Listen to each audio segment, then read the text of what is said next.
Israel bolstered its security along the Egyptian border amid new intelligence received that terrorists were planning to attack Israelis.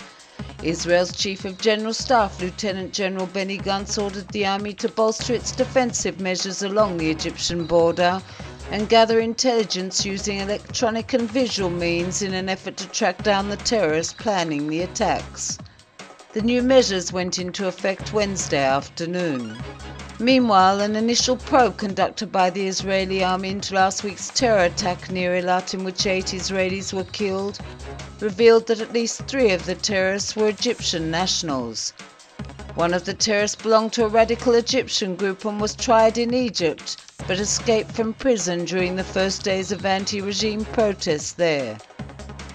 Details of the probe were submitted to Egyptian officials by Major General Amir Eshel, head of the Army's General Staff Planning Branch, who travelled to Cairo earlier this week. Eshel also showed Egyptian officials photographic evidence to support the findings. The report showed Israeli soldiers did their utmost to prevent Egyptian soldiers and border guards from being hurt during gun battles that erupted between Israeli soldiers and terrorists who fled to the Egyptian side of the border. The probe also found that Egyptian army troops deployed at the border spotted the terrorists but did nothing to prevent them from crossing into Israel. The terrorists wore uniforms similar to those worn by the Egyptian army. An Islamic Jihad commander was killed and 2 Palestinians injured in separate Israeli Air Force strikes in Gaza on Wednesday. Meanwhile, the Egyptian news agency MENA reported that an Egyptian woman was injured when a rocket fired by Palestinians in Gaza exploded on the Egyptian side of Rafah. On Wednesday morning, the Israeli Air Force hit 2 separate sites in northern Gaza where terrorists were attempting to fire rockets at Israel. Earlier, Palestinians in Gaza fired 2 mortar shells at southern Israel that exploded in open areas in the western Negev, causing no injuries but light damage.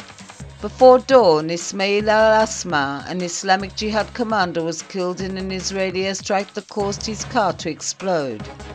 The army said al-Asma was involved in arming the Islamic Jihad with rockets and missiles, as well as weapons smuggling and terrorist activities in the Sinai, including last week's terror attack near Eilat, in which 8 Israelis were killed.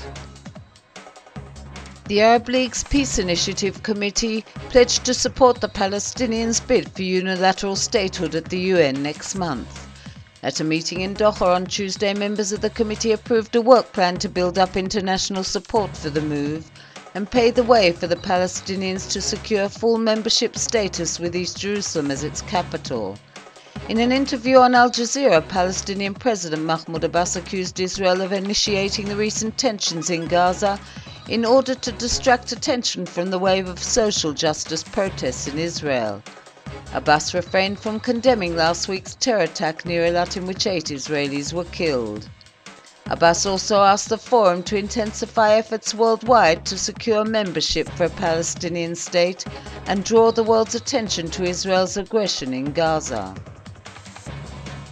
2 Israeli civilian pilots arrived in Israel after being released from custody on suspicion of arms smuggling in Eritrea. Yehuda Maoz and Vered Aronson were arrested 2 weeks ago and placed under house arrest at their hotel in the capital Asmara. Israeli diplomatic officials said there were concerns for their safety, and their release was a result of intensive diplomatic efforts by Israeli and Eritrean officials. The 2 former military officers are employed as pilots by the Israel-based aviation bridge company. They arrived in the African country in early August as part of a routine flight and were set to transport a mechanical part held in a sealed envelope to a security company which had hired their company's services.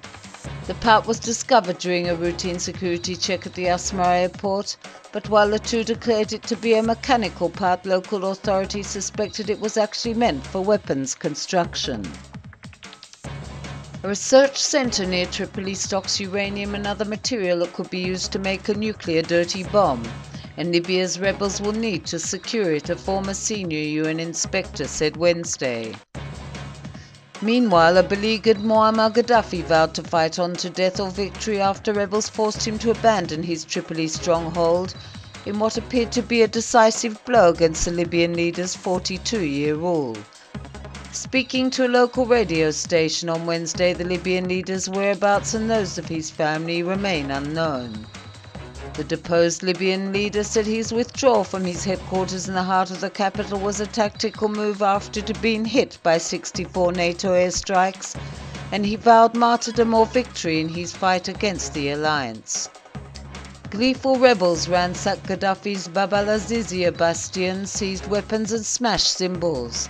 Others were seen fleeing out of the compound carrying clothing and other articles. Mustafa Abdel Jalil, head of the National Transitional Council, said the country would hold elections in 8 months and said Gaddafi, when caught, would be tried in Libya.